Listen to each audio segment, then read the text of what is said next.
जब भी बात बैंक से अर्न करने की आती है तो दो सिनेरियो जो है वो दिखाई देता है हमें। एक तो अगर आप बिजनेसमैन हो तो सिनेरियो बिल्कुल अलग हो जाता है। अगर आप बैंक के साथ बिजनेस करना चाहते हो सिनेरियो बिल्कुल डिफरेंट हो जाता है, जो कि इस सिनेरियो में शामिल नहीं होगा, जो कि हम लोग डिस्कस कर रहे हैं। दूसरा सिनेरियो होता है कि एज ए आम आदमी आप किस तरीके से जो है अर्न कर सकते हो। तो आपके पास बस दो रास्ते दिखाई देते हैं। पहला रास्ता ये है कि आप अपने पैसे को सेविंग अकाउंट में डाल के रखो। दूसरा ऑप्शन ये है कि आप उसे एफडी में डाल के रखो। और बहुत सारे तरीकों में जो आपने सुना भी होगा कि एफडी को जो है अगर आप लॉन्ग टर्म तक यानी कि 5 साल 6 साल तक जो है रखते हो तो वैसे सिनेरियो में जो आपका इंटरेस्ट रेट है वो थोड़ा सा ज़्यादा मिलता है, 6 पॉइंट से जो है ऊपर बढ़ जाएगा। और अभी जो तत्काल में आपको न्यूज़ जो है देखने को मिला होगा एफडी को लेकर, तो आपने सुना होगा कि जो आरबीआई का रेपो रेट है ये बढ़ रहा है, जो इंटरेस्ट रेट्स है ये बढ़ रहे हैं, और जो एफडी का इंटरेस्ट रेट है वो भी बढ़ते जा रहा है। और बहुत सारे ऐसे स्मॉल फाइनेंस बैंक भी आ गए हैं जो कि अपने अपने एफडी को जो है वो बढ़ा रहे हैं, इंटरेस्ट रेट ज़्यादा दे रहे हैं। और स्मॉल फाइनेंस वाले बैंक पे हम लोग बाद में बात करेंगे, लेकिन आज हम लोग जो है दूसरे कंसेप्ट की बात कर रहे हैं कि अगर आपके पास कोई ऑप्शन नहीं है। अब देखो ये वीडियो जो है किसके लिए यूजफुल हो सकता है कि ये ऐसे सिनेरियो में कि आपके पास जो है जैसे एसआईपी नहीं कर रहे हो, या फिर आपको म्यूचुअल फंड से जो है वो कोई लेना देना नहीं है, या फिर आप जो है स्टॉक्स में नहीं इन्वेस्ट कर रहे हो, रियल एस्टेट में नहीं कर रहे हो, कहीं और इन्वेस्ट नहीं कर रहे हो, और वैसे सिनेरियो में आप चाहते हो कि आपका पैसा एफडी में ही जाए जो कि लास्ट ऑप्शन होता है। तो वैसे सिनेरियो में जैसे मैं पर्सनली जो है किसी को ये नहीं कहूँगा कि आप अपने पैसे एफडी में डाल के रखो, लेकिन अगर आप एफडी में डालते भी हो तो उसके क्या तरीके हो सकते हैं। एक कंसेप्ट होता है लैडरिंग एफडी। अब लैडरिंग एफडी जो है वो किस तरीके से काम कर सकता है उसको जो है मैं यहाँ पे बता रहा हूँ आपको। और ये सिनेरियो जो है आपको आखिरी में होना चाहिए, खासकर ऐसे लोगों के लिए जो कि 50 प्लस है या फिर जो है 45 के आसपास है, और वो चाहते नहीं कि एसआईपी जो है वो करे, क्योंकि वो चाहते हैं कि अगर 15-20 साल में जो है उनका पैसा बहुत ज़्यादा नहीं होता, या फिर उनके पास जो है 10 साल का टाइम है जॉब का, तो चाहते हैं कि एफडी से ही जो रिटर्न टाइप पे जो है वो अर्न कर सके।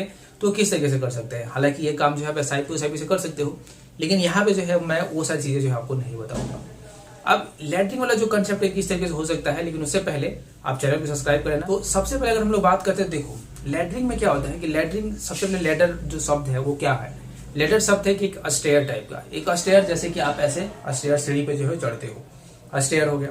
अब ये जो सीढ़ियाँ होती है ना, इस तरीके से हम लोग अपने एफडी को किस तरीके से कर सकते हैं ताकि इस तरीके से जो हमें चढ़ते जाए और एक एक्यूमुलेशन भी जो है वो देते जाए।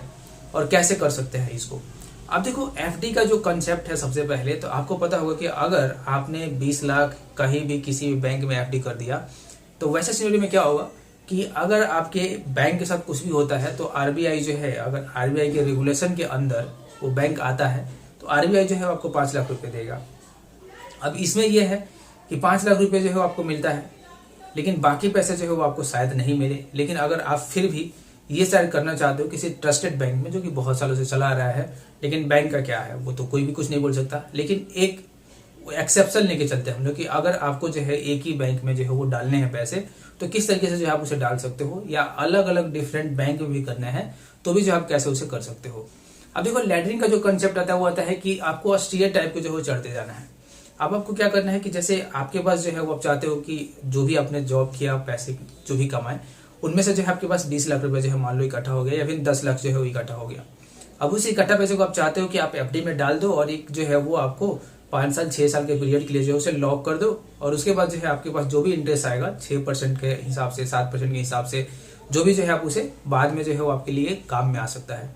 अब उसको जो है लैडरिंग सिस्टम से कर सकते हो जहां आपका इंटरेस्ट रेट वेरी भी करेगा, लिक्विडिटी की कमी भी नहीं पड़ेगी आपको, और उसके सारे आपका इंटरेस्ट भी जो है वो अर्न होते रहेगा, और इवन आप उससे मैक्सिमम रिटर्न भी जो है वो भी ले पाओगे एफडी के जरिए। तो ये जो है लैडरिंग कंसेप्ट है।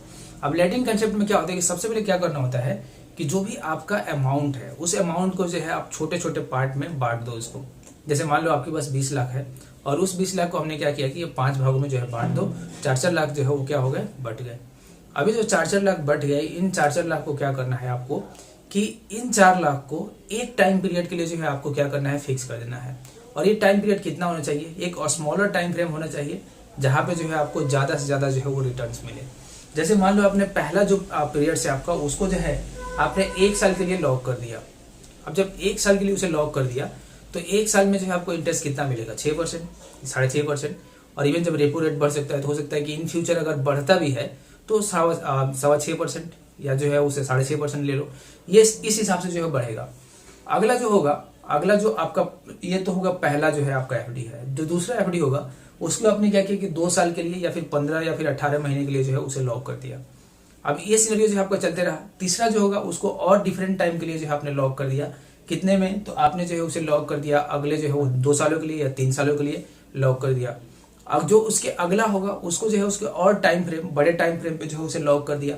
अब ऐसे सिनेरियो से क्या होगा कि आपके साल, जब देखो 1 साल आपको इंतजार करना है, जैसे ही आप 1 साल इंतजार कर लोगे आपका जो पहला एफडी होगा वो क्या हो जाएगा? मैच्योर हो जाएगा। तो आपका देखो ये पहला जो एफडी होगा वो क्या हो गया? मैच्योर हो जाएगा। अब जब पहला एफडी मैच्योर हो जाएगा तो क्या करना है कि पहले एफडी जो भी मैच्योर होगा ये आपके हाथ में जो है आपके जो प्रिंसिपल है उसके साथ साथ जो इंटरेस्ट है वो भी आ जाएगा। अब इसको क्या करना है कि जो भी आपका लास्ट वाला जो एफडी है वो जितने सालों बाद जो है मैच्योर हो रहा है उसके अगला नेक्स्ट साल के लिए जो है इसको क्या करना है? अगले एफडी में डाल देना है। अब ऐसा इसलिए क्योंकि जब भी अब ऐसे एफडी में डालोगे तो क्या हो जाएगा, जो इसके ऊपर का होगा यानी कि एक अगला जो 5th ईयर बनेगा वो क्या होगा, वो वाला जो है ये वाला जो मैच्योर हुआ था ये क्या होगा? यहाँ पे चला जाएगा। यानी कि अब जो है आपके अगले 5वें साल में जो है यहाँ पे मैच्योर होगा ये। उसी तरह अगला नेक्स्ट साल जो है वो आपको ये वाला मैच्योर हो जाएगा। तो अगर आप चाहते हो कि एक रेगुलर इनकम के तौर पे आपका इंटरेस्ट हर साल मिलते रहे तो ये वाला इंटरेस्ट जो है आप यूज कर लो और जो प्रिंसिपल है उसको अगले साल के लिए क्या कर सकते हो? अगले साल के लिए जो है वो एफडी में डाल सकते हो। अब इस तरीके से ये होगा कि देखो आपका अमाउंट जो है वो बना रहेगा। आप एक रेगुलर इनकम चाहते हो तो इंटरेस्ट भी जो है वो आते रहेगा हर साल जब भी आपका एफडी मैच्योर होगा। या फिर ये भी चाहते हो कि आपका जो भी एफडी मैच्योर होगा उसे आप यूज ही ना करो तो टोटल आप अमाउंट भी जो है वो क्या कर सकते हो? अपने एफडी में डाल सकते हो। अब इसे देखो फायदे क्या है। इससे फायदे ये है कि आपको इंटरेस्ट रेट जो है मिल रहा था, अब हो सकता है कि इस वाले पे 6% मिल रहा हो, इस वाले पे 6.25% मिल रहा हो और इस वाले पे जो है आपको 6.5% मिल रहा हो, लेकिन जब इससे ऊपर जाओगे तो हो सकता है 7% मिल रहा हो। तो आपको यहाँ से देखोगे तो एक वेरिएबल जो इनकम है वो ऊपर की तरफ ही जो है बढ़ा है, नीचे की तरफ नहीं आया है, ऊपर की तरफ ही जो बढ़ा है।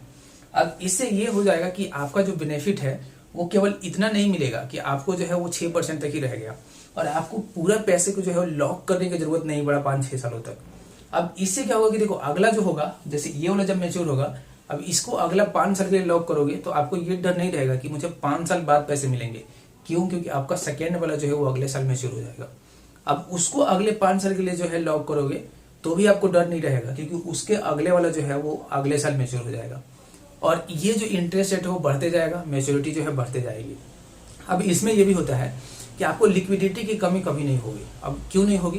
क्योंकि लिक्विडिटी जो है आपको हर साल मिल रही है और इसके अलावा अगर बीच में किसी तरह का इमरजेंसी भी आ गया तो आपको, अगर आपने मान लो 20 लाख जो था वो एक ही जगह एफडी में डाल रखा था तो आपको पूरा जो है वो तोड़ना पड़ता। लेकिन यहाँ पे क्या है कि अगर आपको कम अमाउंट की जरूरत है तो आप एक तोड़ सकते हो, उससे थोड़ा ज्यादा है तो 2 तोड़ सकते हो, लेकिन आपको सब तोड़ने की जरूरत नहीं है। सब जो है वो आपके वैसे ही पड़े रहेंगे, बाकी जो है वो आपका उससे काम चल रहा है। तो ये जो है फायदे हैं और ये जो है लेटरिंग कंसेप्ट है जहाँ पे एफडी पे आप जो मैक्सिमाइज कर सकते हो अपने प्रॉफिट को। और ये सिनेरियो उनके लिए ज़्यादा अच्छा रहता है जो कि सीनियर सिटीजन है, जो कि अब जो है वो ज़्यादा स्टॉक नहीं कर सकते, एसआईपी नहीं कर सकते और उनके जो भी पैसे हैं अब वो चाहते हैं कि सेफ रहे, ज़्यादा रिस्क नहीं लेना और एक रेगुलर इनकम भी जो है उनको मिलते रहेगा। अब बिजनेस वाला जो पोर्सन है उस पर हम लोग किसी और दिन चर्चा करेंगे और देखेंगे किस तरीके से जो है उससे आप ज़्यादा से ज़्यादा जो है इंटरेस्ट कमा सकते हो।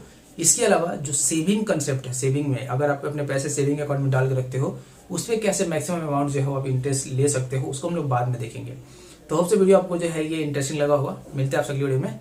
जय हिंद।